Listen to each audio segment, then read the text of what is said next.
Friends, Swapnil here. दोस्तों, मेरा नाम है Swapnil Patni. I am from Pune. I completed CA, CS, LLB, BCom and CISA. जैसे कि आप जानते हो, मेरे डिग्री में सीए के साथ साथ में मैंने एलएलबी और सीएस को इसीलिए किया था क्योंकि right from beginning of my career I used to like this subject very much. इसीलिए मैंने उसी को ही अपना प्रोफेशन बनाने की सोचा, बिकॉज मुझे पहले से ही लॉ सब्जेक्ट में बहुत ज्यादा इंटरेस्ट था और उसी इंटरेस्ट को आगे बढ़ाने के लिए I have started teaching CA intermediate law as well as CA final law. दोस्तों, ये लेक्चर में आपको बहुत मजा आएगा। I am very sure. जिस शिद्दत से मैं पढ़ाने जाने वाला हूं, कम से कम समय में आपका ज्यादा से ज्यादा रिवीजन होगा। आपने अगर मुझसे पढ़ा हो, मुझसे ना पढ़ा हो, तो जरूर कोई प्रॉब्लम नहीं है। You don't have to worry at all. आपके पास में मेरे चार्ट्स होना जरूरी है और चार्ट्स मैंने मेरे स्वप्निल पाटनी क्लासेस का जो एंड्रॉइड पे ऐप है उसके ऊपर अपलोड किए हुए। आप उसको खोलकर सारे चार्ट्स देख सकते हो। Enjoy this lecture guys. और अगर आपको ये लेक्चर अच्छा लगे तो जरूर आप मुझे कमेंट करके बताइए। और अगर आपके कमेंट्स अगर आते हैं, आपको इससे फायदा होता होगा, तो डेफिनेटली मैं अगले रिवीजन लेक्चर्स को भी अपलोड करवाऊंगा। इसके पहले अटेम्प्ट में भी मैंने रिवीजन लेक्चर्स अपलोड करवाए थे। इसको 1.5 लाख से भी ज्यादा व्यूज हुए थे and I was quite happy. और जो कमेंट्स मुझे आ रहे थे, आई वाज सो हैप्पी कि लोगों को बहुत मजा आ रहा है। मैं चाहूंगा कि आप लोग भी देखें और आप लोग भी कमेंट करें ताकि मुझे समझे आपको ये लेक्चर्स बहुत अच्छे लग रहे हैं। और मैं पूरा आपको गारंटी करता हूं कि कम से कम समय में आपका बहुत ज्यादा रिवीजन बहुत अच्छे से हो जाएगा। हम लोग कम से कम समय में पूरा कॉर्पोरेट लॉ अच्छी तरह से रिवाइज कर लेंगे। और दोस्तों, इतनी ही मेरी विनती है, अगर आपको मेरे लेक्चर्स अच्छे लगेंगे तो जरूर आप अपने जूनियर्स को भी बताइए। Thank you so much. और दोस्तों, एक बात, मेरे लेक्चर्स अगर फुल लेक्चर्स अगर आपको चाहिए तो full lectures are available on swapnilpatni.com। अब वो पेन ड्राइव पर भी अवेलेबल है और मेरी फास्ट ट्रैक बैचेस भी पेन ड्राइव फॉर्म में swapnilpatni.com पर अवेलेबल है। तो आओ बच्चों, करें शुरुआत। Thank you so much.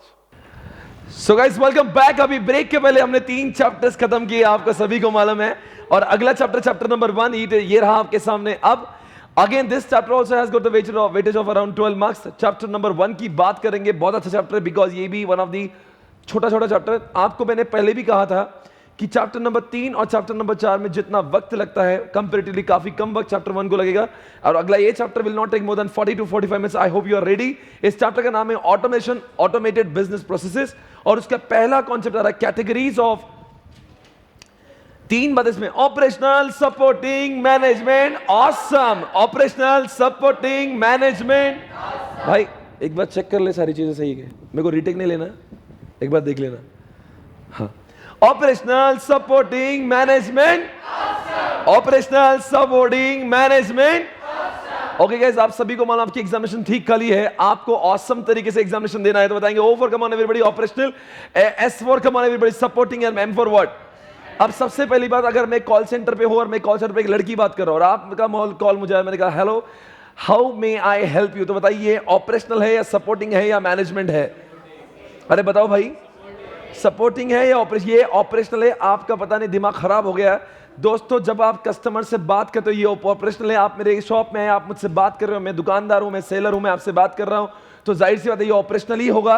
पर what is the meaning of supporting? देखो, मैंने अपने एम्प्लॉय को ट्रेनिंग दी कि उन्होंने कस्टमर से कैसे बात करना चाहिए। फॉर एग्जांपल, मैं एयरलाइन का ओनर हूं और मैंने अपने एयर होस्टेस को ट्रेनिंग दी कि उन्होंने कस्टमर से कैसे कस्टमर से कैसे बर्ताव करना चाहिए। तो ये बताएंगे सपोर्टिंग है या ऑपरेशनल? Come on everybody. तो बताओ बच्चों, ये बैक जो चीजें कस्टमर से डायरेक्टली कनेक्टेड होती है उसका नाम होता है ऑपरेशनल, जो कस्टमर से कनेक्टेड ना इनडायरेक्टली होती है उसका नाम होता है supporting. I hope you remember this and what is the meaning of management. देखो, बिजनेस करते समय हम लोग बहुत सारी स्ट्रैटेजीज बनाते हैं, बजट बनाते हैं, बहुत सारा कुछ एनालिसिस करते हैं, इंटरनल एनवायरनमेंट, एक्सटर्नल एनवायरनमेंट, हम लोग सॉर्ट करते हैं, टॉस करते हैं। ये सारे प्रोसेस का नाम होता है मैनेजमेंट, बिकॉज ये मैनेजमेंट लेवल पर होती है। I hope you are understanding the difference between this three, operational, supporting, management. Operational, supporting, management. ओहो गाइस, ऑपरेशनल में 6 बच्चे हुए। बातों में नंबर 1 बताएंगे दोस्तों क्या हुआ। कस्टमर ने ऑर्डर दिया। ओहो, क्या चल रहा है ये? जैसे कि मैं अगर बात करूंगा यहाँ पे कैश साइकिल की बात करते हैं कि कोई इंसान मेरे यहाँ पे कुछ गुड्स परचेस करता है तो पहले उसकी कस्टमर की ऑर्डर आती है, फिर ऑर्डर फुलफिलमेंट हो जाती है, डिलीवरी नोट, इनवॉइसिंग, कलेक्शन, ये सब क्या लिखा है आपको पता भी है? ये किसकी प्रोसेस हो रही है? ऑर्डर टू पहले क्या होगा? सबसे पहले कस्टमर आया, ऑर्डर दिया, फिर क्या हुआ? ऑर्डर फुलफिलमेंट, फिर क्या होगा? डिलीवरी दे देंगे, उसकी डिलीवरी नोट होगी, फिर क्या होगा? इनवॉइस बनेगा, पैसे लेंगे क्या उससे? उसके अंदर कलेक्शन होगा, मतलब क्या होगा? 4 और 5 में फर्क क्या है? पहले इनवॉइस या 5 में पैसे मिले और बाद में अकाउंटिंग होगा, मतलब क्या होगा?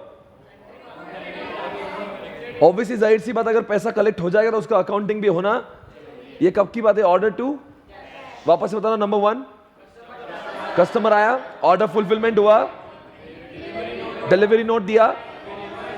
नंबर 4 में उसका इनवॉइस दिया, ये इनवॉइस रहा, आपने पैसा कलेक्ट कर लिया उससे। ये जैसे एक कैश ऑन डिलीवरी की बात हो गई है। नंबर 1 क्या बोले? कस्टमर ने ऑर्डर दिया, फिर क्या करते हैं हम लोग? उसकी ऑर्डर उसके घर पे भेजते हैं, फिर क्या करेंगे? उसके डिलीवरी नोट मतलब उसका इनवॉइस देंगे, फिर वो क्या देगा? वो डिलीवरी नोट देगा और बाद में उसको इनवॉइस देंगे, देख भाई ये इतना पैसा चाहिए, फिर वो क्या देगा? आपको पैसा देगा, और फिर पैसे लेने में आप उसकी एंट्री करोगे, cash account debit to the customer account.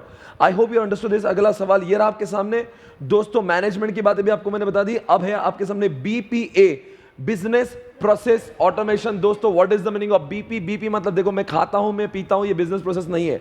Anything, any activity which is done to achieve the business objective is called as what? Business process. Once again I repeat, धंधे के ऑब्जेक्टिव अचीव करने के लिए मैं जो काम करता हूं, उन सारे काम कर रहा हूं, होता है बिजनेस प्रोसेस। फॉर एग्जांपल, मैं मार्केटिंग कर रहा हूं, मैं प्रोडक्शन कर रहा हूं, मैं बिलिंग कर रहा हूं, मैं अकाउंटिंग कर रहा हूं, मैं सेलिंग कर रहा हूं, मैं कस्टमर से बात कर रहा हूं, मैं आफ्टर सेल सर्विस कर रहा हूं, मैं कस्टमर रिलेशनशिप मैनेजमेंट कर रहा हूं। ये सारी चीजों को कहते हैं बिजनेस प्रोसेस। पर सवाल यहां पे बिजनेस प्रोसेस का नहीं, सवाल इज व्हाट? बिजनेस प्रोसेस को ऑटोमेट कैसे करते हैं? दोस्तों example, by using tally system. क्या मैं अपने अकाउंटिंग को ऑटोमेट कर सकता हूं? तो टैली क्या बन गया? Business process automation. आजकल बिग बाजार में बारकोड रीडर का इस्तेमाल होता है, उसका नाम हो गया बिजनेस प्रोसेस। क्या ऑटोमेट हुआ? बिलिंग ऑटोमेट हुई है, इन्वेंट्री ऑटोमेट हुई है। आप लोग सभी जानते हो। मैं आपका अगला सवाल ये रहा, जैसे आजकल वो होता है सभी लोग वर्ड एक्सेल का इस्तेमाल करते हैं, आपका कैलकुलेशन कितना ऑटोमेट हो गया, वो भी एक बिजनेस प्रोसेस ऑटोमेशन का एग्जांपल। आजकल एटीएम सेंटर में विड्रॉल डिपॉजिट भी ऑटोमेटेड होता है, उसका नाम भी बीपीए है। आजकल हम लोग वर्चुअल क्लास का इस्तेमाल करते हैं, हमारी सारी पढ़ाई पढ़ाने का जो ढंग है, everything is getting what? Automated. तो आप सभी लोग जानते हो बिजनेस प्रोसेस ऑटोमेशन की वजह से क्या हो रहा है? हमारी स्पीड, और हमारी स्पीड मतलब टैली की वजह से, एटीएम की वजह से, मेरी वर्चुअल क्लास की वजह से, या फिर आप one more example, e commerce. बताओ, ई कॉमर्स की वजह से फ्लिपकार्ट ने अपने बहुत सारे काम ऑटोमेट कर दिए। नंबर 1 आपका बिलिंग ऑटोमेट हुआ, बिलिंग भी वेबसाइट करता है, सेलिंग भी वेबसाइट करता है, पेमेंट भी वेबसाइट करता है। Everything is becoming what? Automated. इंसान की जरूरत कम या ज्यादा? एफिशिएंसी, बड़ा प्रोडक्टिविटी, कॉस्ट, एफर्ट्स। तो आपको लगता नहीं बीपीए हर जगह पे यूज होता है? आजकल टोल बूथ पे भी आपको रुकने की जरूरत नहीं, you just have to wave the card, automatically funds will be deducted from your card. तो आजकल जमाना is moving from what? Physical process से लेकर ऑटोमेटेड प्रोसेस को बिजनेस प्रोसेस। हमारे घर पे वॉशिंग मशीन है क्या? बीपीए है क्या? नहीं, क्योंकि मैं धोबी नहीं हूं। ट्राई टू अंडरस्टैंड गाइस, क्योंकि अगर मैं लॉन्ड्री वाला बिजनेस वाला हूं और मैं वहां पे वॉशिंग मशीन, तो उस केस में वो बिजनेस प्रोसेस ऑटोमेशन। मेरे घर पे वॉशिंग मशीन मेरे खुद के लिए यूज करता हूं, that is what? It is just an automation, but it is not BPA, क्योंकि वो मेरा धंधा नहीं है। क्या आपको मैं लॉन्ड्री वाला दिखता हूं? नहीं। Guys, what are the objectives of BPA? धोख लो तुम्हारे एग्जामिनेशन का, आपको मजाक सूझ रही है। बताएंगे दोस्तों, बीपीए के ऑब्जेक्टिव है कॉन्फिडेंशियलिटी है, इंटीग्रेट है, अवेलेबिलिटी है, टाइमलीनेस है। कॉन्फिडेंशियलिटी है, इंटीग्रेट है, अवेलेबिलिटी है। वो अवेलेबिलिटी नहीं है, अवेलेबिलिटी है। कॉन्फिडेंशियलिटी है, इंटीग्रेट है। भाई और बहनों, आप सभी जानते हो बीपीए कुछ काम का नहीं होगा अगर उस बीपीए में 4 चीजें नहीं होगी। कॉन्फिडेंशियलिटी मतलब एटीएम लगा के कोई फायदा नहीं है अगर एटीएम को डेटा किसी और को दिख जाए। कॉन्फिडेंशियलिटी है, इंटीग्रिटी, किसी को दिखा एक बार चलेगा, पर कोई आके उसको चेंज कर दे। मेरा अकाउंट में 1 करोड़ थे, उसने 3 जीरो हटा दी। भाई और बहनों, मैं पहले से गरीब और गरीब हो जाऊंगा। भाई और बहनों, फिर से एक बार बात करिए, अगर आप बीपीए कर रहे हो, वो बीपीए किस काम का होगा अगर वहां पे कॉन्फिडेंशियलिटी नहीं, वहां पे इंटीग्रिटी नहीं, वहां पे अवेलेबिलिटी मतलब मैं जब भी एटीएम जाऊं, एटीएम हमेशा बंद रहता है। What is the use of doing that? अगर आपका अवेलेबिलिटी नहीं है तो बीपीए तभी करना चाहिए जब कॉन्फिडेंशियलिटी है, इंटीग्रिटी है, अवेलेबिलिटी है। और कभी कभी एटीएम खुला तो था पर आप अंदर गए बाहर ही नहीं, इसका मतलब वो it was very time taking. भाई और बहनों, चालू रहना मतलब अवेलेबिलिटी है, और आपको तुरंत मिलना, आप गए बाहर है, इसको बोलते हैं टाइमलीनेस। बहुत आगे जाएंगे आप भाई और बहनों। आप सभी जानते हो चंदा कोचर चंदा मेरी बचपन की दोस्त है। एक बार मेरे पास में बोले, भैया मैं अपनी ऑर्गेनाइजेशन, रोई वो, बेटा तुम अभी और उसमें ये मत करिए। भाई और बहनों, रोई वो और मेरे कंधे पे सर रख के रोई और कहने लगी मैंने कहा, बहना तुम्हें हुआ क्या है, आखिर तुम इतना रोती क्यों? बोले तकलीफ इतनी बेकार है, मेरी ऑर्गेनाइजेशन अब इंडिया के टॉप मोस्ट बैंक्स में, बट मेरे नंबर ऑफ कस्टमर्स दिन ब दिन बढ़ते जा रहे हैं, पर हमारी सर्विस उतनी घटिया हो रही है and customers are required to wait in the queue for longer time. तो क्या तुम्हारे पास ऐसी कोई सिस्टम है जिसके से हमारे कस्टमर आए और गए? इतना फास्ट होना चाहिए, लोग आए गए, ऐसा कोई सिस्टम। मैंने कहा कम ऑन बेबी चिल, इतना ऐसा काम करेंगे ना। मैंने कहा हुआ क्या? बोले आजकल क्या people are required to wait in the queue for long time, withdraw deposit fund transfer के लिए घंटों तक लोग लाइन में लगते हैं। क्या मैं चाहती हूं कि कुछ ऐसा सिस्टम बनाऊं। शराब मैं चाहती हूं, मतलब मैं उसके एंगल से बोल रहा हूं मुझे कोई डाउट नहीं और तुम चाहती क्यों बोल रहे? अरे कितने दुष्ट लोग हैं बैठे यहाँ पे। मैं मतलब चंदा जी के एंगल से बोल रहा हूं। मैं चाहती हूं कि कुछ ऐसा सिस्टम हो जाए कि लोग आए। और इज द फर्स्ट पॉइंट। तो सबसे पहली बात होती है वाई। तो बताओ चंदा जी को क्या? चंदा जी को दर्द है, इसलिए वो चाहती है कि कुछ बीपी हो जाए। देखो जब तक किसी को दर्द नहीं तो वो बीपीए के तलाश में नहीं जाता। What is point number 2? Understand rules. तो Chanda ji is not required to implement the system directly unless she understand the permission और unless she takes the permission from what? RBI. मतलब कोई रूल्स भी देखना, आपकी कंपनी के शेयर होल्डर का permission लेना भी जरूरी है। What is point number 3? Document the process. अगर मान लीजिए रूल्स में अगर उसको रूल्स परमिट करते हैं तो ना it's time for Chanda to understand what are the problems with the existing system. Chanda ji को लिखना पड़ेगा, हर किसी के पास में जाके पूछना पड़ेगा।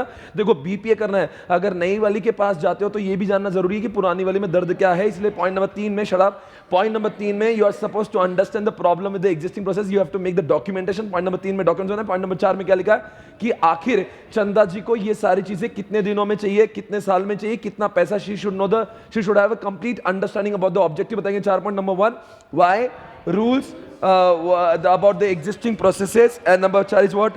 Objective। नंबर 5 में कंसल्टेंट को बुलाएंगे। कंसल्टेंट को क्यों बुलाएंगे बताओ बच्चों? Because Chanda ji is not from the IT department, she should hire what? Proper IT expert. तो बहुत सारे लोग अपना कोटेशन देंगे, उनमें से कोई अच्छा जिसकी कॉस्ट कम है, जिसका स्किल ज्यादा, उसको हायर करेंगे। और 6 में फिर आरओआई निकालेंगे कि कौन सी, जैसे फॉर एग्जांपल एटीएम है, ऑनलाइन बैंकिंग है और मोबाइल बैंकिंग है, तीनों में से वही सिलेक्ट करेंगे जिसके कॉस्ट कम है और जिसका होने वाला रिवॉर्ड जो है वो ज्यादा है, उसको हम लोग आरओआई कहते हैं। जिसका आरओआई ज्यादा होगा उसको सिलेक्ट करेंगे। फॉर एग्जांपल एटीएम सिलेक्ट हो तो पॉइंट नंबर 7 में हम एटीएम को डेवलप करेंगे और पॉइंट नंबर 8 में चेक करेंगे कि एटीएम सही चल रहा है या नहीं। तो can you please tell me BPA लगाने के 8 steps? Number 1 why, number 2 rules, number 3 is what? Number 3 is what? Objective. Number 3 is what I wish to automate. Number 4 is what? Objective. Number 5 is what? Consultant. Number 6 ROI. Number 7 development. Number 8 is what? Testing. दोस्तों एक बात करेंगे आप सभी से, benefits of BPA. दोस्तों benefits of BPA में बहुत सारे बेनिफिट्स होते हैं। क्यों तुम टाइम टाइम पे तुम मेरी एफिशिएंसी और मेरी कॉस्ट बढ़ाती हो, इसलिए तुम रिलायबल हो। तुम चाहे खर्चा बहुत करती हो फिर भी तुम ही हो, क्योंकि तुम ही मेरे आशिकी 2 3 4 सब तुम्हें। भाई और बहनों सुनो,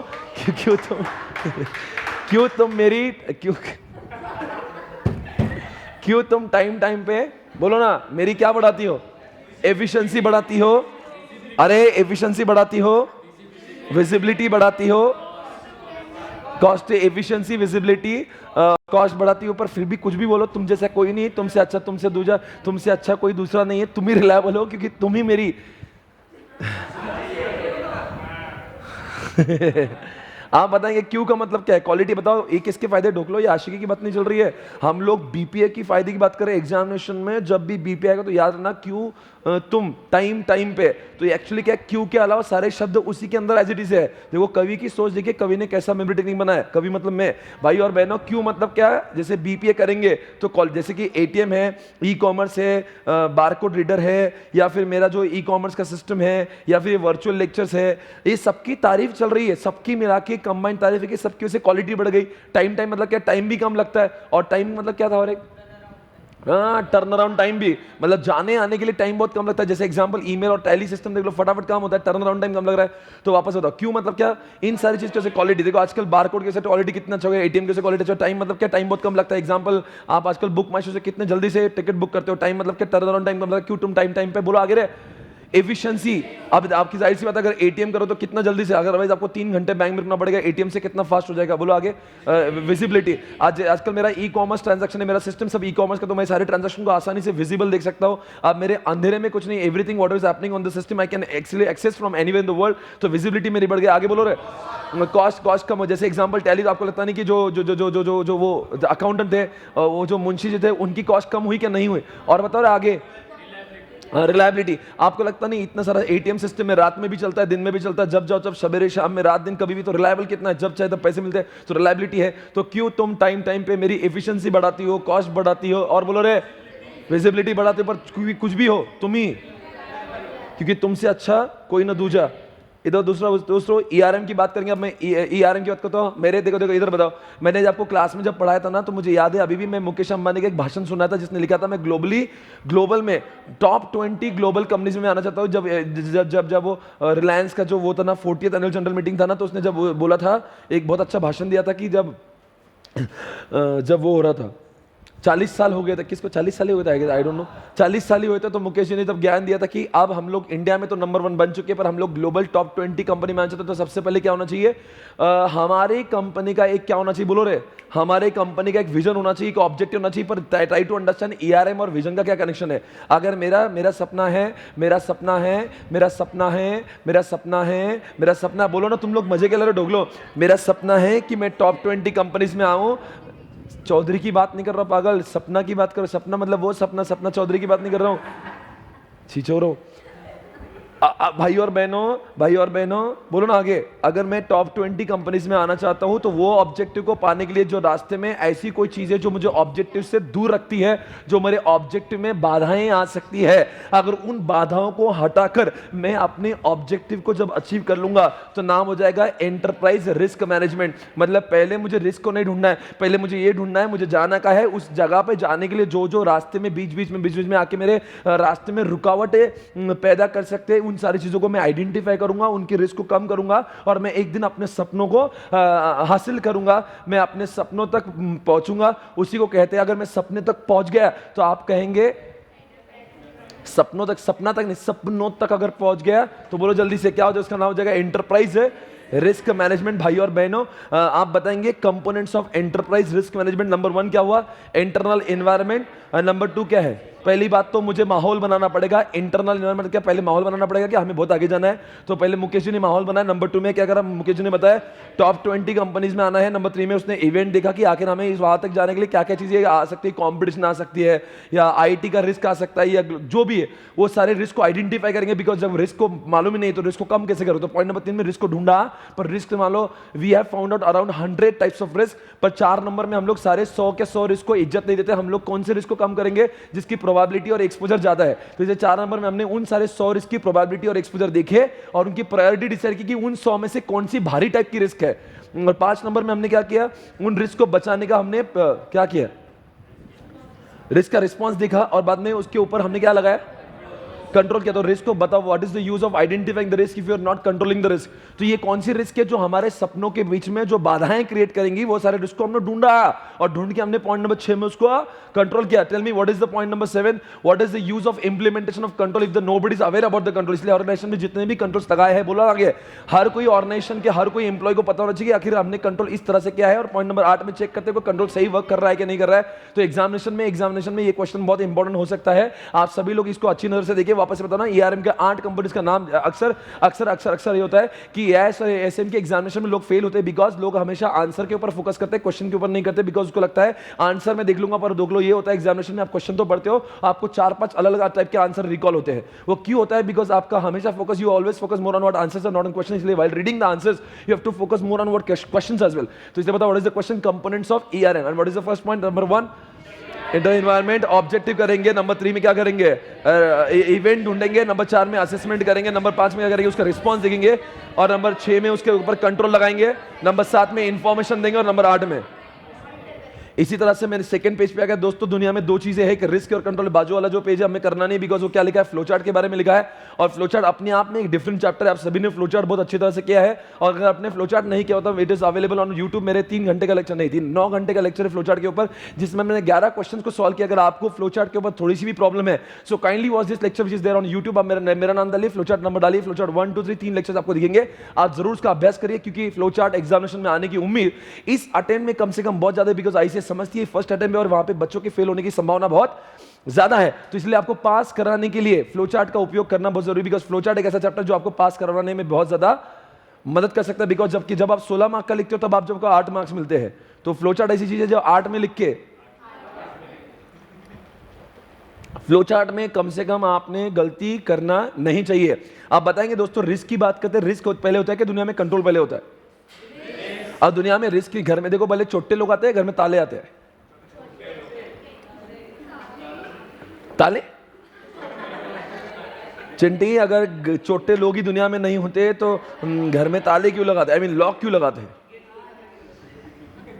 बताओ, वायरस पहले आया कि एंटीवायरस?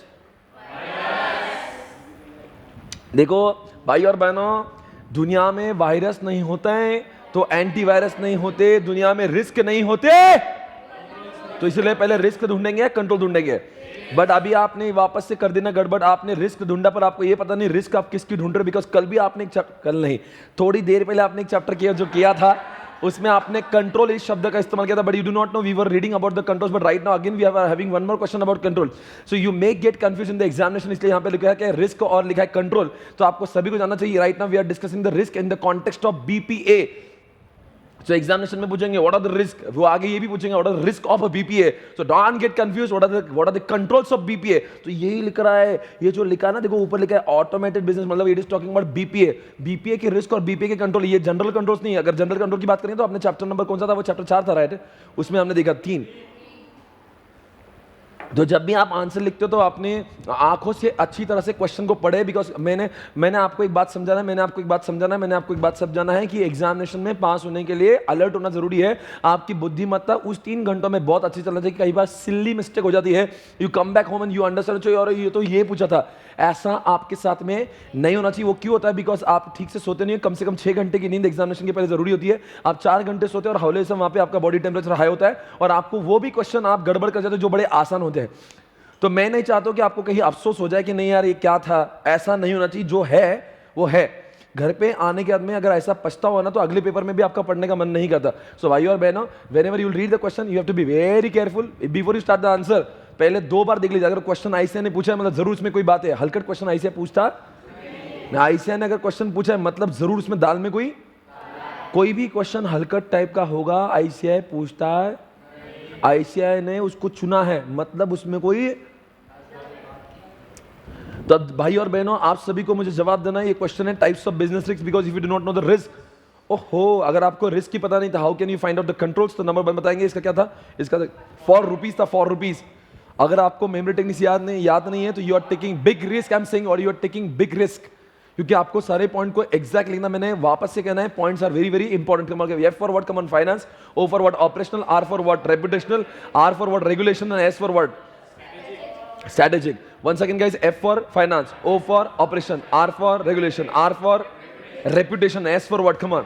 आपसे एक बात पूछू क्या? अगर मैं आपसे बताऊंगा आप कौन से रिस्क की बात कर रहे हो, मैं मान लीजिए डॉक्टर्स लोग ऑपरेशन कर रहे हैं, ऑपरेशन करते करते पेशेंट जिसका ऑपरेशन चल रहा है बॉडी खोल दिया उसका, और अचानक से बिजली चली गई और 3 घंटे तक उसको लेटा के रखा अंदर ही, बॉडी खोल के पड़ी है, हार्ट बाजू में, लंग्स बाजू में। Try to understand guys.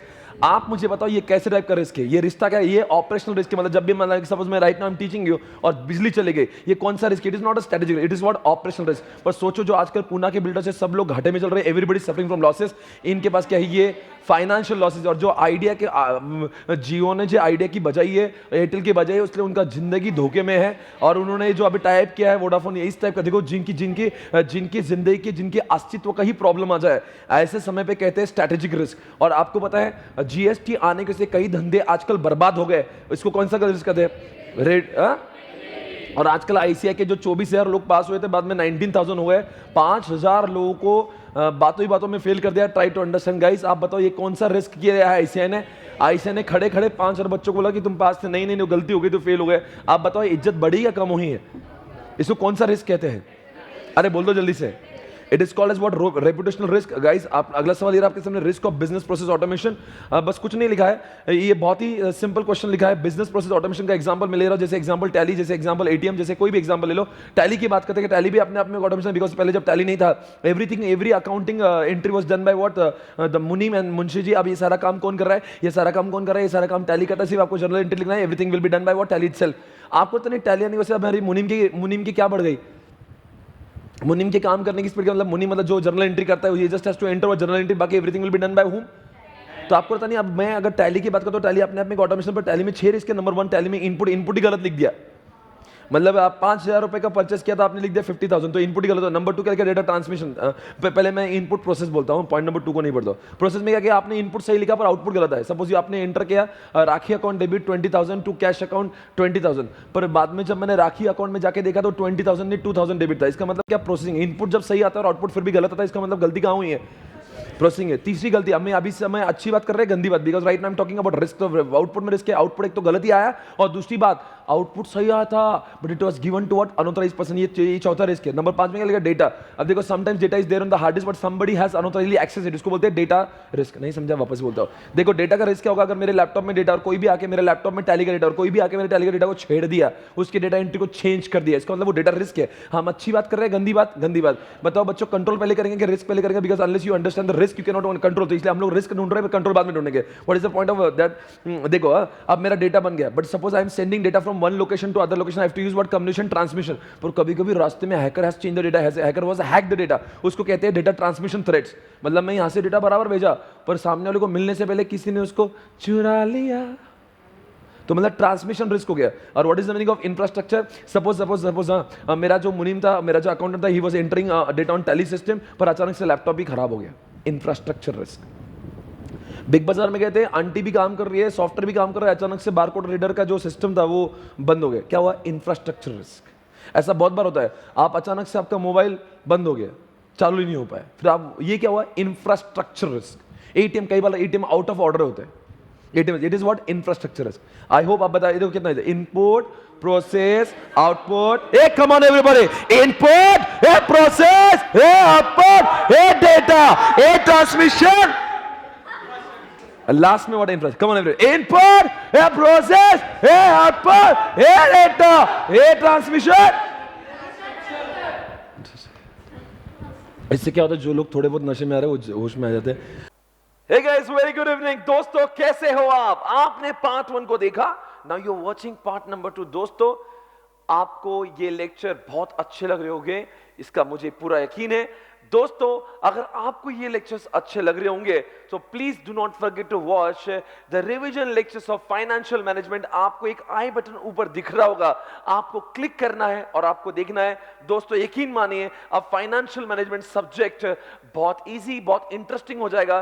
दोस्तों सोचो, थियोरेटिकल सब्जेक्ट होने के बावजूद भी आपको ईआईएस सब्जेक्ट इतना अच्छा लग रहा है, तो सोचो एफएम सब्जेक्ट में आपको कितना ज्यादा मजा आएगा। और दोस्तों आप सभी से इतनी ही दरख्वास्त है, अगर आपको ये मेरे लेक्चर रिविजन्स के अच्छे लग रहे होंगे, चाहे वो एफएम के हो चाहे ईआईएस के हो, तो please do not forget to recommend your juniors, your relatives, your friends.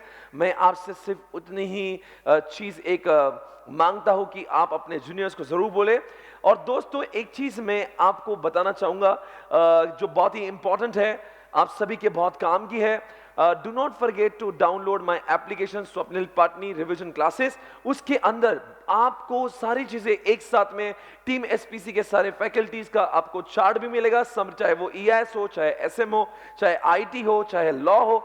You will find, the summary charts of all these subjects. You just have to click and you have to watch, you have to access those charts. And moreover, सभी subjects के revision lectures भी आपको एक ही जगह पे प्राप्त हो जाएंगे। So मुझे लगता है आपके लिए बहुत अच्छी न्यूज़ है। You're gonna get all the charts, colorful charts at one platform. So thank you guys, thank you so much. Take care and please watch the next part. भाई और बहनों आप सभी जानते हैं there is no risk, there is no need of what? Control. तो आप लगाएंगे कंट्रोल, कंट्रोल, कंट्रोल, कंट्रोल। आप सभी जानते हो कंट्रोल जब मैंने पढ़ा था, जब I was talking about COSO committee of sponsoring organization. आप सभी जानते हो everybody wants to implement the control but they do not know how to implement the control. इसलिए बच्चों क्या करते हैं, आपको कंट्रोल के स्टैंडर्ड्स पढ़ाए जाते हैं। तो कंट्रोल के स्टैंडर्ड है कोसो। कोसो एक ऑर्गेनाइजेशन, कोसो एक स्टैंडर्ड है जो समझाता है कि ऑर्गेनाइजेशन में कंट्रोल कैसे करना चाहिए। इसलिए इंटरनल कंट्रोल करना, आपने सपोज आपने तो ऑडिट का पेपर दिया ही है and you must have studied audit also, so you are very well aware about what the internal control, and you must have heard about COSO word in audit subject also, because whenever you want to implement the internal control, आपको पता ही नहीं है internal control कैसे करना है। That's why you refer the standard called कोसो। और कोसो कहता है आज के बाद में अगर आपको इंटरनल कंट्रोल करना तो मुझसे पूछो, मैं आपको समझाऊंगा कि इंटरनल कंट्रोल कैसे करना है। इसलिए हम लोग इंटरनल कंट्रोल जब कोसो का पढ़ते हैं तो कोसो कहता है इंटरनल कंट्रोल के 5 स्टेप्स ये है आपके सामने, कंपोनेंट्स ऑफ इंटरनल कंट्रोल। ये आईसीआईए ने नहीं बनाए हैं, ये कोसो ने बोला है, आईसीआईए ने वहां से कॉपी। नंबर 1 क्या बोल रहा है कोसो? बोलता है अगर आपको इंप्लीमेंट करना है कंट्रोल तो आपको माहौल बनाना है, that is what? Environment. Number 2, अगर आपको कंट्रोल करना है, आपने माहौल बना दिया है, but if you do not no risk how can you go? Point number 2 is what? Risk को असेसमेंट करना, रिस्क को देखना है, और आपको देख के क्या करना है? नहीं, रिस्क को असेस करना है। रिस्क तो ढूंढना ठीक है, पर रिस्क वही रिस्क को हम लोग बचाएंगे जिसकी प्रोबेबिलिटी है और जिसका जो ज्यादा बहुत वाहियात टाइप की रिस्क, खतरनाक रिस्क है। पॉइंट नंबर 3 में बताओ 3 करना क्यों जरूरी है? What is the use of identifying risk?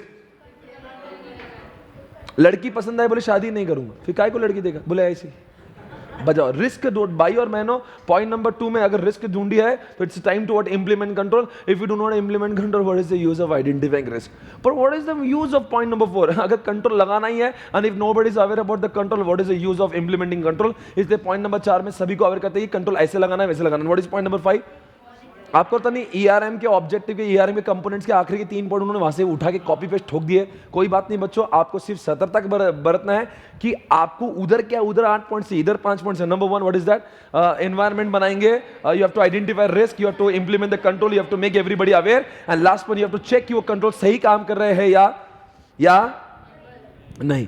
आप सभी को एक सवाल, based on the mode of implementation this controls can be manual control भी हो सकते हैं, ऑटोमेटिक। मैनुअल मतलब पूरा काम इंसानों के द्वारा कंट्रोल करवाया। दूसरी बात, जैसे मैंने यहाँ पे सिक्योरिटी गार्ड लगा तो मैनुअल कंट्रोल, ऑटोमेटिक मतलब पूरा बायोमेट्रिक लगा दिया। अब मैंने बायोमेट्रिक भी बिठा दिया है और सिक्योरिटी गार्ड भी बिठा दिया, semi automatic. I hope you are understanding. अरे कंट्रोल, अरे एटीएम यार, सिक्योरिटी गार्ड भी होता है, वे एटीएम के पासवर्ड भी पूछते, तो वो सेमी ऑटोमेटेड हो गया है। सिर्फ सिक्योरिटी गार्ड है मैनुअल, जैसे 5 स्टार होटल में सिर्फ सिक्योरिटी गार्ड होता है, कोई स्वाइपिंग वगैरह कार्ड वर्ड नहीं पूछते, that is only manual control. पर एटीएम में कार्ड भी होता है, सिक्योरिटी गार्ड भी होता है, दैट इज व्हाट, दोनों कॉम्बो है वो, कॉम्बो। और कुछ कुछ जगह पे फेसबुक पे कोई सिक्योरिटी गार्ड देखा क्या आपने? तो फेसबुक पे क्या है? हाँ बेटा पासवर्ड है, पर क्या है तीनों में से? समझ गए होंगे आप। दुनिया में 3 तरह के कंट्रोल है, मैनुअल, ऑटोमेटेड और लिमिटेशन बहुत इजी है। और आप सभी को पता है ये जो फ्लो चार्ट के बारे में लिखा है, अब फ्लो चार्ट के एडवांटेज डिसएडवांटेज पूछने की संभावना कम है, पर आईसीआई का भरोसा है वो आप पर। अगर आपने फ्लो चार्ट चैप्टर किया है तो आपको उसके एडवांटेज, उसके डिसएडवांटेज, ये सारी चीजें आपको पता होना चाहिए। मैं यहाँ पे एक्सप्लेन करके अपना टाइम गलाऊंगा नहीं। आपको समझ नहीं आ रहा मैं क्या बोल रहा हूं? मैं समझ रहा हूं कि मैं ये समझ रहा हूं कि आपको फ्लो चार्ट समझा है, और अगर आपने फ्लो चार्ट समझा नहीं ना तो फिर ये पढ़ना भी मत, बिकॉज ये depend, this theory depends on the practical example which we have discuss. और अगर जिसको फ्लो चार्ट के प्रॉब्लम आते हैं तो उसको इजीली समझेगा। एक सवाल मैं आपसे पूछूंगा, बताओ बच्चों फ्लो चार्ट कब बनाते हैं? सॉफ्टवेयर बनाने से पहले क्या सॉफ्टवेयर बनाने के बाद? और कोडिंग से पहले क्या कोडिंग के बाद? पहले। तो उसको देख देख के कोड बनाते कि नहीं? जैसे घर बनाने से पहले घर की डिजाइन बनाते, वैसे सॉफ्टवेयर बनाने से पहले उसके फ्लो चार्ट बनाते। तो आप मुझे बताओ, जब किसी इंसान को अगर आपको कोडिंग बनाने बोलना तो कोडिंग पहले बनाएंगे कि फ्लो चार्ट पहले बनाएंगा? और बताओ एक सवाल, अगर किसी भी इंसान को अगर मुझे समझाना है कि मेरा सॉफ्टवेयर के साथ उसको सॉफ्टवेयर कोड समझाएंगे कि उसको फ्लो चार्ट समझाएंगे? Because it is very easy, कि कोई भी आम इंसान भी उसको समझ सकता है कि नहीं? हाँ, देखो क्विकर ग्रास्प ऑफ रिलेशनशिप, बराबर क्या नहीं? क्या आप इफेक्टिवली सारे सॉफ्टवेयर को एनालिसिस करने के अच्छा उसके फ्लो चार्ट को देख लो, सॉफ्टवेयर में तो वही लिखा है। नंबर 30 क्या लिखा है? किसी को भी अगर अपने सॉफ्टवेयर के बारे में कम्युनिकेट करना तो किसको पूछेंगे? फ्लो चार्ट के थ्रू समझाएंगे। नंबर 4 के लिखा है डॉक्यूमेंट्स हो जाएगा, भाई आपके पास में एक डॉक्यूमेंट होता है कि अगर कल जगह कुछ भी हुआ सॉफ्टवेयर को तो आप वो फ्लो चार्ट द्वारा समझ सकते हो कि मेरे सॉफ्टवेयर के अंदर क्या क्या डॉक्यूमेंट बन जाएगा। नंबर 5 आपकी कोडिंग अच्छी हो जाएगी, क्योंकि सॉफ्टवेयर पहले बनता है कोड, सॉफ्टवेयर पहले कोड पहले बनता है क्या फ्लो चार्ट? प्रोग्रामिंग डिबगिंग, अगर कल जगह उस सॉफ्टवेयर में कुछ बग्स आ जाते हैं तो बग्स को आइडेंटिफाई करने से पहले क्या देखना होगा? फ्लो चार्ट को देखना चाहिए। और ये लिखा है आपके कल्चर के मेंटेनेंस करना है, you want to upgrade something, you can not update software directly, you have to first of all understand the problem through flow chart. तो ये लिखा है। तो ये देखो आप समझने की बात करो, फ्लो चार्ट के advantage not difficult. If you know the flow chart you know that, आपने बहुत कुछ दिमाग लगा, अच्छे से कोडिंग कर सकते हैं, डिबगिंग कर सकते हैं, एनालिसिस कर सकते हैं, किसको कम्युनिकेट कर सकते हैं, उसका क्या बोल सकते हैं, मेंटेनेंस ठीक से कर सकते हैं, अपडेट ठीक से कर सकते हैं, communication it is a document, very easy. But if you know flow chart, दिन जिसने फ्लो चार्ट समझा उसको लगे समझ में आएगा, और जिसने फ्लो चार्ट ही नहीं किया मैं क्या कर सकता हूँ? अब बताओ लिमिटेशन क्या है? Sometimes it is very difficult to draw flow chart, because अगर क्वेश्चन ही बहुत वाहियात आया, अगर कभी software so difficult, it is complex, then modify करना। सॉफ्टवेयर में मॉडिफिकेशन होता ही नहीं, आई मीन फ्लो चार्ट में मॉडिफाई होता ही नहीं, पूरा flow chart right from the scratch वापस बनाना पड़ता है। फ्लो चार्ट का प्रॉब्लम में मॉडिफाई होता नहीं। आप बोलेंगे 2-4 बॉक्स मेरे रह गए, घुसेड़ दूंगा, घुसेड़ेंगे कैसे? पूरा डिलीट करके वापस बनाना पड़ेगा, घुसेड़ने का सवाल ही नहीं। नंबर 3 बात, रिप्रोडक्शन होता नहीं। अगर आपका देखो आपको अगर दूसरा फ्लो चार्ट बनाना है, ऐसा नहीं कि कॉपी करके पेस्ट कर दे, आपको वापस से ड्रॉ करना ही है, वो नहीं समझे। Number 4 link between conditions and action. देखो एक यहाँ पे कंडीशन, ऐसे कंडीशन होंगे और ऐसे एक्शन होंगे, वो सिर्फ वो उसमें होता है डिसीजन टेबल में, यहाँ पे नहीं हो सकता। जान दो डिसीजन टेबल के बारे में क्या आपको कुछ पता नहीं, मैं क्या बोलूंगा, forget about this. And there is one problem, standardization. दुनिया में फ्लो चार्ट बनाने का हर आदमी का एक तरीका नहीं, यहाँ तक कि 2 स्टूडेंट भी एक जैसा फ्लो चार्ट नहीं बनाते, सबका आंसर सही, सबका आंसर अलग था, पर मार्क्स सबको मिलते हैं। मतलब ऐसा नहीं कि ऐसा फ्लो चार्ट, ऐसा नहीं हो सकता। I mean every student will have a different thought process कि नहीं ऐसा भी बनेगा वैसा भी बनेगा। I hope you're understanding, guys. Oh, baby, I'm here on the neck. Oh my God, what's this? Come on, master, you are unauthorized IPCC player. Master. आप लोगों को पता नहीं होगा आप क्या बोल रहे हैं, आपको कुछ पता नहीं, कुछ लोगों को अभी भी लग रहा है कि मैं क्या बातें कर रहा हूं. भाई और बहनों, हम लोग जिस शिद्दत से पढ़ रहे हैं, बहुत वाकई में उम्दा खेल रहे हो. अगले 10 मिनट में चैप्टर को हम लोग ठोक देंगे. बताएंगे बच्चों, मास्टर यू आर अनऑथराइज्ड. अभी ये क्या चक्कर है, ये रिश्ता क्या है, पहले बात तो समझ लो. कुछ लोग सिर्फ टेक्निक को याद कर रहे हैं, आपको पता भी मैं क्या बोल रहा हूं. दुनिया में अगर रिस्क ही नहीं होते तो कंट्रोल नहीं होते. वो एक टेक्निक है. 1 2 3 4 5 6 6 6 6 कॉलम की एक ही मास्टर मेमोरी टेक्निक है, इसका नाम रख दिया मास्टर. इसमें क्या पूछा है कि ऑर्डर टू कैश जब करते हैं तो रिस्क क्या होगी, कंट्रोल क्या होगी. इन्वेंट्री करें तो रिस्क क्या होगी, कंट्रोल क्या होगी. एचआर का मॉडल में रिस्क क्या होगी, कंट्रोल क्या होगी. जनरल लेजर में रिस्क क्या होगी, फिक्स्ड एसेट में रिस्क क्या होगी. कुछ टेंशन न को लो, अलग अलग से आपने देखा होगा बुक में कितना वाहियात तरीके से लिखा है, पर हमने उसको बहुत सिंप्लीफाइड बना दिया. When you read it from the book, आपको इतना सारा लिख के दिया है, इतना सारा. You don't have to read it, so you don't have to read so many pages. You just have to remember the master. If you remember master, you remember all the pages. Okay? तो मैं आपको समझाऊंगा कैसे करना. मेरे बच्चों इधर आओ, मैं आपको ले जाता हूँ. पहले तो आप मुझे बताओ बच्चों, मास्टर और ट्रांजैक्शन में क्या फर्क है. मास्टर मतलब होता है जो एक ही बात. जैसे एग्जांपल मैं एचआर बना रहा हूँ, तो एचआर में क्या है, उसका नाम, उसका सरनेम, उसकी बीवी, उसके बच्चे, उसका ब्लड ग्रुप, उसका एजुकेशन, उसका डेट ऑफ बर्थ, उसका जेंडर, उसका आधार, उसका पैन, ये सब मास्टर में आता है. पर हर महीने जितना काम किया है, जितनी सैलरी बनी, it is called as what transaction. तो every month when you pay make the payment, it is called as a transaction और master. It is called as what transaction. तो ट्रांजैक्शन बार बार होता है master. So whenever employee will join, first of all you have to create master और transaction. You create a master and then every time you don't have to create a master, you just have to make the journal entry. So every month if you're making the payment of bonus or DA कुछ भी, तो आप बहुत समय master because वो हर समय बदलता है. पर ब्लड ग्रुप जेंडर तो नहीं हर समय क्या बदलता ही नहीं. Try to understand. आप बोलेंगे, आप मुझे ये पूछो ना कि मैंने आपको ट्रांजैक्शन और मास्टर क्यों पढ़ाया. बिकॉज ये जितनी भी क्वेश्चन है ना, जितना भी प्रोक्योर टू पे, ओ टू सी, ये जो 6 कॉलम है ना, इसके जब आंसर लिखना है ना, तो इस आंसर में वो पूछेंगे ओ टू सी के ट्रांजैक्शन के रिस्क बताओ, ओ टू सी के मास्टर के रिस्क बताओ, या फिर पूछेंगे इन्वेंट्री के मास्टर के रिस्क बताओ, या इन्वेंट्री के ट्रांजैक्शन के रिस्क बताओ, या फिर पूछेंगे एचआर के ट्रांजैक्शन का रिस्क बताओ, या फिर एचआर के मास्टर का रिस्क बताओ, या फिर उनके कंट्रोल बताओ. पर पहले रिस्क ही नहीं मालूम तो कंट्रोल कैसे लिखेंगे. तो इसलिए रिस्क हो, चाहे कंट्रोल हो, चाहे ट्रांजैक्शन हो, चाहे मास्टर, हमने सबका मिलकर कॉम्बो मेमोरी टेक्निक बना दिया. तो एग्जामिनेशन में अगर ऐसा पूछेंगे ना, एचआर के रिस्क बताओ, तो divide the answer into 2 part, transaction risk, master risk. Hey baby, how are you there. पर पहले उसके पहले भी आपको ये समझाना है what is transaction, what is master.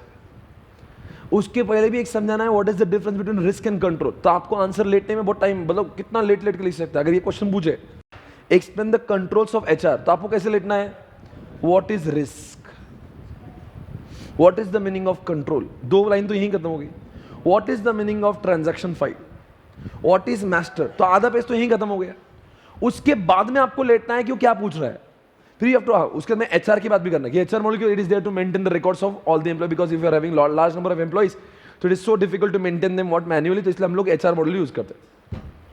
तो पहले एचआर मॉड्यूल, फिर रिस्क, उसके कंट्रोल्स, फिर उसके बाद ट्रांजैक्शन मास्टर. मतलब इसमें से कोई भी क्वेश्चन में 4 चीजें कॉमन है, रिस्क, कंट्रोल, ट्रांजैक्शन, मास्टर. ये तो आपको एकदम भारत माता की जय ठोक देना है. उसके बाद में आपको यूआर मास्टर नाम की जो मेमोरी टेक्निक वो यूज करना है. फिर आप लिखेंगे कि इस एचआर मॉड्यूल में, या इस जनरल में, इस इन्वेंट्री साइकिल में, या इस O2C में your master, your unauthorized IPC player नाम की रिस्क होती है. तो उसके हेडिंग्स आएंगे यू आर, समझा क्या, अनऑथराइज्ड, आई पी सी सी, ऐसा पूरा रिस्क आएगा और उसके सामने कंट्रोल कंट्रोल कंट्रोल आएंगे. तो risk control, risk control, risk control, ऐसे करके आप पूरा बुक देखो ना, बुक में ऐसे ही लिखा है. कॉलम ना इसका ऐसा टेक्स्ट फॉर्म में नहीं दिया बुक में, उन्होंने टेबल से, आप भी टेबल ठोक देना. पर ऐसे के उस बंदे का अगर दिल जीतना है तो आपको पहले सारी चीजें एक्सप्लेन करना जो मैंने कही. Don't answer your master directly. मैं आपको एक कॉम्बो ऑफर दे रहा हूं, ये ऐसा है ना यूआर मास्टर, इससे पूरा का पूरा याद हो जाएगा. अरे बोल दो सही क्या नहीं. बताओ you for what, come on everybody. नहीं जानते, मास्टर बोलो। मास्टर मतलब क्या? मास्टर बनाया नहीं तो क्या लिखेंगे उधर कंट्रोल में? मास्टर बनाओ, simple. You for what? Updated नहीं। जैसे कि मान लो किसी का क्या चेंज हुआ, अन्य किसी का एड्रेस चेंज हुआ और जीएसटी नंबर चेंज हुआ पर आपने अपडेट नहीं किया, तो अब क्या कंट्रोल लगाएंगे? अपडेट करो। अरे आप जैसा होशियार कोई नहीं, आपको रिस्क मालूम हुआ तो कंट्रोल सिर्फ उसका वो उल्टा लिखना है बस। अब देखो मैं और देखता आर क्या रे, मतलब कुछ चीजें लिखिच नहीं, लिखो। अनऑथराइज्ड मास्टर और transaction file was accessed by unauthorized person, control it should be always accessed by I for what? Transaction entered into transaction file and master file was invalid। मतलब क्या था? पैन नंबर कुछ और ही था, लिखा कुछ और ही है। या लिखना था 20,000, लिख दिया 25,000। इनवैलिड लिखा ना भाई, तो क्या लिखेंगे? Always enter transaction in master enter which is valid in nature. हो गया ना? आपको सिर्फ खेलना है और आपने इतने पॉइंट लिख देना, ये ही जान है। सी फॉर व्हाट? चेंज और एक कैलकुलेशन, दो बात है। चेंज इट वाज नहीं, the data was change by unauthorised, data was change by somebody who is not authorised, और changed the changes are done incorrect. तो आप क्या करेंगे? Changes should be always done by correct person और it should be done by authorised person. और जब तक कोई तक उसको वेरीफाई नहीं करता, चेंजेस अपडेट होना हो गया। कैलकुलेशन किया नहीं, सैलरी का कैलकुलेशन किया, गलत किया, कैलसी में गलत हो गया, तो क्या बोलेंगे? There is a incorrect calculation, incomplete. ये क्या रिस्क? तो क्या बोलेंगे? Calculation should be done properly. मतलब लेट जाओ, लेटे लेटे लिख देना, 1.5-2 पेज का खत्म हो जाएगा। ऐसे खुल के मार्क्स दे देगा आपको मोहब्बत में, 4 में से 5। P for what? पीरियड। मतलब 16-17 की एंट्री थी, लिखी किस में? 17-18 में लिखी, समझा क्या? तो क्या करना चाहिए? L for what? क्या लॉ? ये वो क्या, जीएसटी के रेट कुछ अलग ही है, हमने कुछ अलग ही लिख दे, तो क्या बोलेंगे? Interest should be made as per what law? R for what? हाँ, ये कैसा हुआ? रिकॉर्ड किया, सेव ही नहीं हुआ, रिकॉर्डेड बट नॉट प्रोसेस्ड। बोलेंगे it should be recorded as well as processed. ये जो आपने बोला है ना, दिल जीता है आपने, ये पूरा पेज खत्म। हाँ, ओवर। एक बार बोल देंगे वापस से? नहीं, अभी नहीं बोलेंगे, टाइम नहीं है, कोई बात नहीं। अभी आप थोड़े एफर्ट्स कर लेना, पर आप मास्टर वो याद होना चाहिए। आपको लिखना कैसे मैंने बता दिया, सिर्फ कुछ बातें मुझे बता दो। क्या हमने ऑर्डर टू कैश ऑलरेडी देखा है? अरे क्या है ना, कस्टमर ने ऑर्डर दिया, अभी तो क्या ना, ऑर्डर दिया, फुलफिल किया, डिलीवरी किया, अरे था ना, ये इनवॉइस निकाला, फिर क्या वो कस्टमर ने क्या दिया, और फिर लास्ट में क्या किया, फिर रिकॉर्ड कर देंगे उसका। पर याद रखना, सभी के बच्चे आपको याद है, इनको याद करना। ऑर्डर टू कैश है क्या है ये? आप किसकी बात करेंगे? इन्वेंटरी भी 3 बातें। इन्वेंटरी आया, बनाया, भेजा, रॉ मटेरियल आया, प्रोसेस किया। तो इन्वेंटरी में 3 जगह पे कंट्रोल जरूरी है, आते समय, बनाते समय, बेचते समय। किधर से? मैन्युफैक्चरिंग टू डिलीवरी जब जाएगा, there are 3 controls record on inventory, while you buy, when you make process, when you send it for the distribution. HR में 4 चीजें चलती है, लोग पहले रिक्रूट करते हैं। एचआर में कंट्रोल नहीं, तो तुम पहले सुनो, एचआर में क्या होना चाहिए? एचआर में देखो, पहले एग्जाम्स में क्या हो सकते हो, एक तो इनके रिस्क कंट्रोल बताओ, पर रिस्क कंट्रोल बताने से पहले आपको ये भी लिखना जरूरी कि आखिर इसमें होता क्या क्या है। तो एचआर में क्या होता है? पहले रिक्रूट करते हैं, फिर उन सारे एम्प्लॉयज को एक बताते हैं, बता तुझे ये बनना है, तुझे एक दिन इस कंपनी का पार्टनर बनाएंगे, तो अच्छा काम कर। तो पहले क्या बनाया? उसको रिक्रूट किया, फिर उसको सपने दिखाए। पॉइंट नंबर 2 सपना, ओरिएंटेशन। पॉइंट नंबर 3 में क्या करा? उसको उस हिसाब से ट्रेनिंग दिया। और पॉइंट नंबर 4 में अगर वो ट्रेनिंग देने में सुधराने तो निकाल दो, या फिर अगर अच्छा काम कर रहा हूं एक तो निकाल दो, या कभी भी होता है वो खुद ही निकल जाता है। 4 बताओ। नंबर 1 आपका ध्यान किधर है? नंबर 1 बताओ जल्दी से। रिक्रूटमेंट, ओरिएंटेशन, फिर आप उसको ट्रेनिंग दोगे, डेवलपमेंट कहते हैं उसको, और लास्ट में एक तो निकाल देंगे या खुद निकल जाएगा। और जनरल लेजर कुछ इंपॉर्टेंट नहीं। आप बताओ फिक्स्ड असेट के 6 पॉइंट्स बताओ क्या लिखा है। देखो फिक्स्ड असेट में देखो, आंसर तो सबके वही लिखना, यू आर मास्टर, पर फिक्स्ड असेट में अगर उसने पूछा ना फिक्स्ड असेट के रिस्क और कंट्रोल बताओ, तो पहले ये भी लिखो कि फिक्स्ड असेट में एग्जैक्टली होता क्या है। फिक्स्ड असेट में लोग क्या करते हैं, पहले प्रोक्योर करते हैं, अरे माल असेट्स खरीदेंगे ना, पहले प्लांट मशीनरी खरीदेंगे, ऐड करेंगे पहले, तो इसलिए पहले प्रोक्योर किया, फिर रजिस्टर में ऐड किया। मान लो पहले 25 थे, अब एक बढ़ा दिया 26 हो गए। नंबर तीसरी बात क्या लिखे, हाँ उसका मेंटेनेंस करना पड़ेगा। If you do not maintain then it will be what, outdated. तो पहले प्लांट मशीनरी खरीदी, फिर उसको अपडेट किया एग्जिस्टिंग रजिस्टर में। तीसरी बार उसका बार बार मेंटेनेंस करते। फिर फिक्स असेट में 4 में क्या करते हैं, उसको हो सकता है that machine is required by other department और अदर प्लांट अदर फैक्ट्री, तो उसको हम लोग कभी कभी इंटरनल ट्रांसफर भी करते हैं। नंबर 5 में उसका डेप्रिसिएशन हमेशा करना जरूरी है। नंबर 6 में क्या करते हैं उसको, जब when it become obsolete it has to be disposed. तो ये क्या है, आप समझो ये अंदर अंदर की जो पॉइंट है ना, वो कब लिखना है आपको, जब वो क्वेश्चन पूछेगा तो पहले लिखना ये उसके अंदर पॉइंट्स आते हैं। इसमें रिस्क ये है, ये कंट्रोल से, ये ट्रांजैक्शन, पहले लिखना क्या, ये इसमें अंदर पॉइंट्स है। What is the meaning of risk, उसके नीचे what is the meaning of control, फिर क्या लिखेंगे, what is the meaning of master, what is the meaning of transaction, फिर लिखेंगे ये रिस्क ये कंट्रोल। आप सोचो पेपर में आंसर 2 पेज का तो हो ही जाएगा। तो ये जो है ना, ये ऐसा क्वेश्चन है, बोलो कैसा, इसमें मार्क्स मिलना ही है श्योर शॉर्ट, मतलब आपके इसमें डेटा बहुत है ना, you got enough things to write. Okay, मैं आगे बढ़ रहा हूं। कौन है ये, बेटा संभालो, देख कौन है, तुझे बुलाने आया कोई। भाई और बहनों, आप सभी जानते हो आखिरी पेज पर हो, आखिरी 5 मिनट्स आपके लिए, ये चैप्टर फिर बहुत ऊपर जाएगा, अगले 5 मिनट में चैप्टर भी ऊपर। Are you ready guys, come on यार, आपकी एफिशिएंसी कम हो गई everybody, are you there, you all know as per, देखो इस पेज का नाम है रेगुलेशन, और सभी आप लोग जानते हो, you know about the companies act, and companies act में there are 2 section which are very important, 134 and 143। As per section 134 everybody, every director, board of director ने रिपोर्ट करना चाहिए कि आखिर बोर्ड ऑफ डायरेक्टर वहां पे गाली लिखते, गाली उसको बोलते हैं डायरेक्टर रिस्पांसिबिलिटी स्टेटमेंट, उसके अंदर तो गाली, G for what, going concern, A for what. देखो गाली का मतलब क्या है, बोर्ड ऑफ डायरेक्टर को बोर्ड रिपोर्ट में हर साल के बाद बहुत सारी चीजें डिस्क्लोज करना पड़ती है स्टेक होल्डर्स के लिए। उसमें एक चीज लिखी है सेक्शन 134 में, जिसका नाम है गाली है। उस गाली में क्या लिखा है कि बोर्ड ऑफ डायरेक्टर को एक चीज लिख के देना पड़ती है, इसमें लिखता है कि मैंने सब कुछ देखा, मुझे लगता है ऑर्गेनाइजेशन गोइंग कंसर्न है। एक नंबर 2 ए गाली का क्या स्पेलिंग है, GAAALI, A for everything is as per accounting standard. तीसरा everything, all the accounting records are maintain properly, accounting policies are followed properly, गा हो गया गा। L for what, law, legal, company is working as per the latest law, amended law. Then I for what, company has what, internal financial control systems.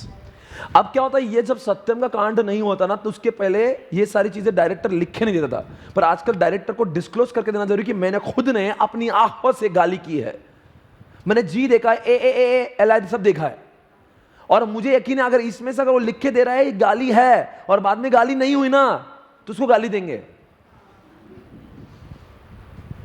समझे। तो ये director की जिम्मेवारी है, it is the responsibility of director to write about गाली, he has to check it.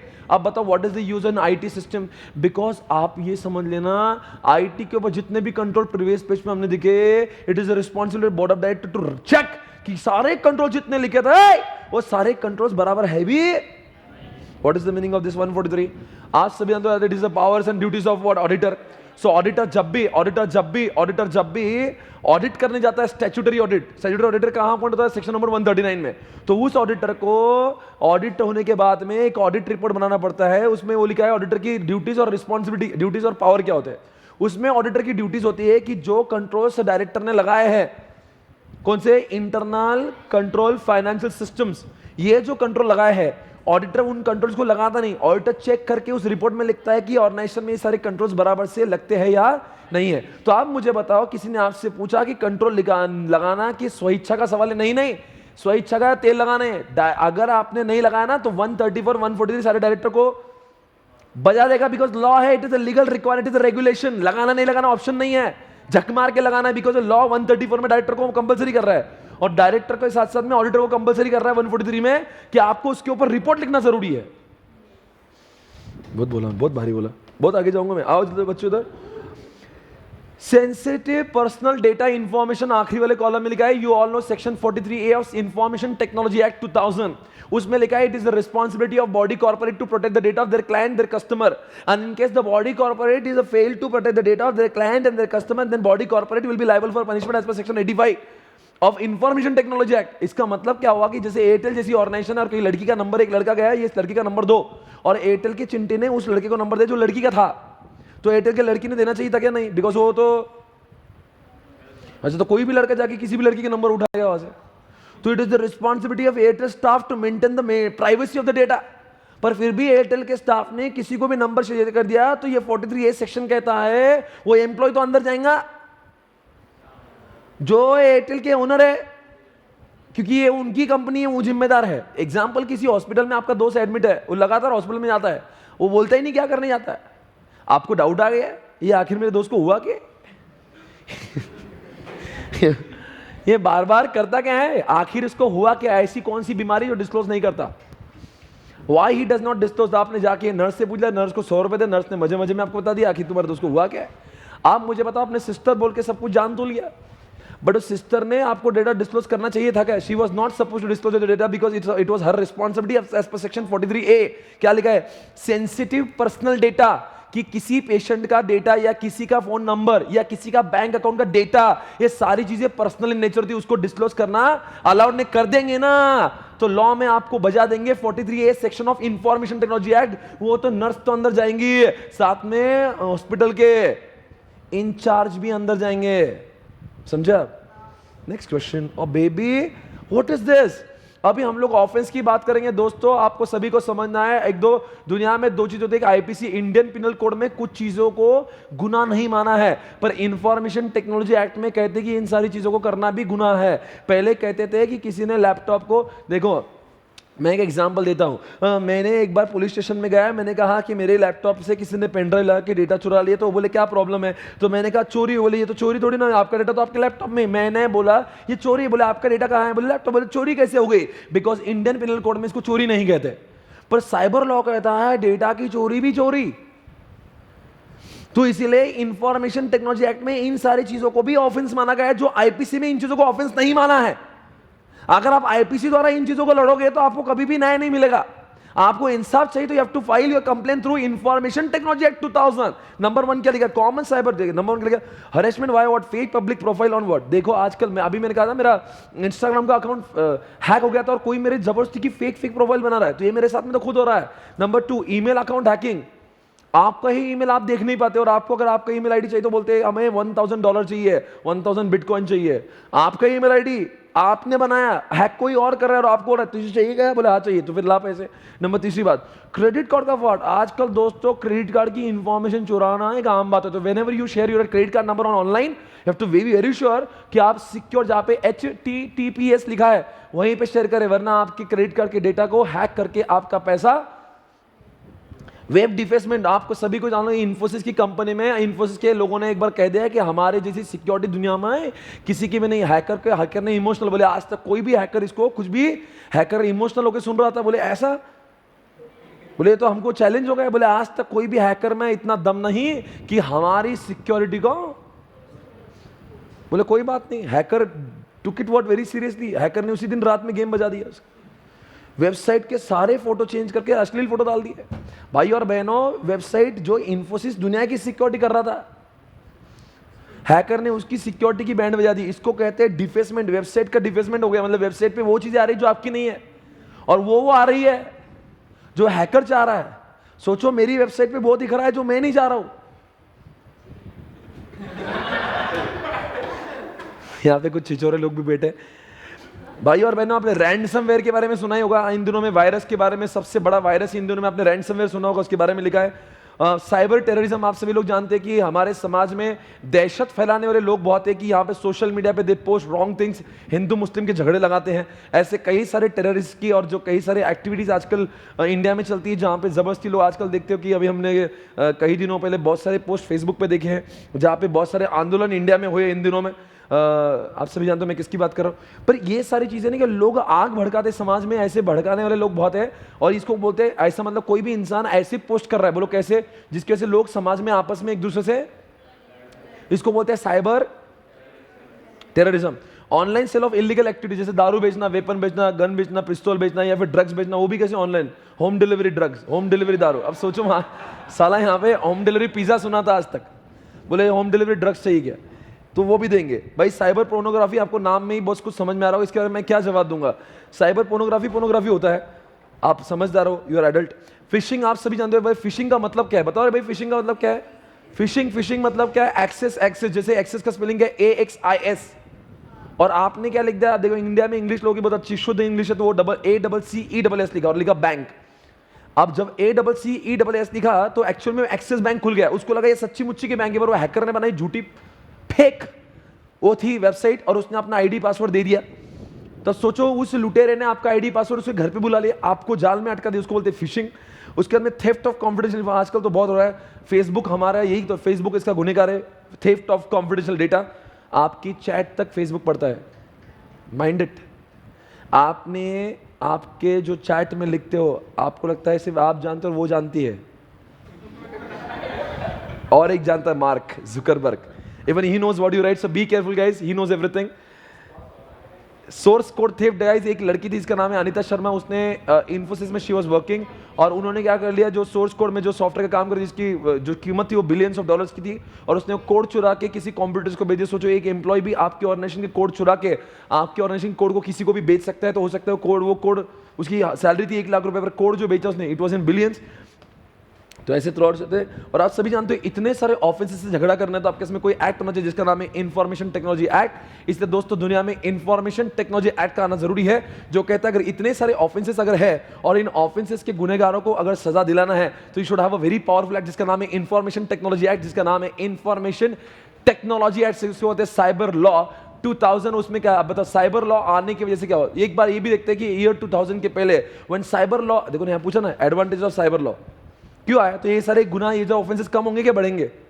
अरे यार बोलो ना जल्दी यार, कम होंगे। बताओ when this law was not there, India में इतना गुनाह पनप रहा था, इंडिया का गुनहगारों को कोई भी सजा नहीं थी, बिकॉज कोई भी एक्ट ये नहीं कहता था कि ये सारे ऑफेंसेस है, but because of information technology act, don't you think we can restrict, we can have a restriction, we can put restriction on such offences. Number 2, दुनिया में पहले, मतलब इंडिया में पहले ईमेल वैलिड नहीं मानता, ईमेल पे आज अगर ईमेल पे आप जो बोलते हो ना, वो it is a what, it is an evidence in the court of law. Number 3 बात, पहले डिजिटल सिग्नेचर नाम की चीज नहीं, who has introduce digital signature, information technology act 2000। पहले ई कॉमर्स पर अगर आपने पैसे दिए और आपको चीजें नहीं मिली, तो you are not able to file a complaint in the court of law. पर आजकल ये इंफॉर्मेशन टेक्नोलॉजी एक्ट कैसे लगा, अगर आपने मेरे पैसे दिए ऑनलाइन, ई कॉमर्स पे पैसे दिए और मुझे माल नहीं मिला या वैसे नहीं मिला जैसे मैंने मांगा था, तो हम लोग उसके ऊपर केस ठोक सकते हैं only because of information technology act. बताओ लोग आज खुली तरह से ई कॉमर्स पर भरोसा करते हैं, don't you think because of information technology act e commerce का धंधा बड़ा प्रमोट हुआ है? अरे बोल रहे नहीं यार एवरीबॉडी यार। So don't you think your email has become valid, your signature has become valid, e commerce को बड़ा चलन मिला है, सारे ऑफेंसेस कम, फ्रॉड कम होंगे या बढ़ेंगे? तो ज्यादा बेनिफिट्स ऑफ साइबर लॉ। इसी तरह से ये चैप्टर दोस्तों हमारे पूरी तरह से खत्म हो चुका है, and I hope you have understood this chapter as well. So I, अगर मैं देखता हूँ चैप्टर नंबर 3 और चैप्टर 4 को कंपेयर करता हूँ इन दोनों चैप्टर से, तो I find chapter number 3, 4 are much bigger, but chapter number 2 and chapter number 1 much shorter. आप इनमें ज्यादा फोकस करेंगे, पर वेटेज की अगर बात करेंगे तो चैप्टर 1 का वेटेज भी उतना ही है और चैप्टर 2 का भी उतना जितना 3 और 4 का है। उसकी साइज कम है, डज नॉट मीन उसका वेटेज, आईसीआई ने जो वेटेज लिख कर दिया है तो ऐसा लिख के दिया कि all chapters are having what, equal importance. किसी भी चैप्टर के नंबर ऑफ पेजेस ज्यादा, इसका मतलब ये नहीं कि उसके ही वेटेज ज्यादा है, सिर्फ वो हमें पढ़ाई करते समय दर्द है वो अलग बात है, पर जितना वेटेज 3, 4 को उतना ही वेटेज चैप्टर 1 और 2 को भी है। दोस्तों हमारा EIS का पूरा रिवीजन खत्म हो रहा है, एक चैप्टर अब होमवर्क का है।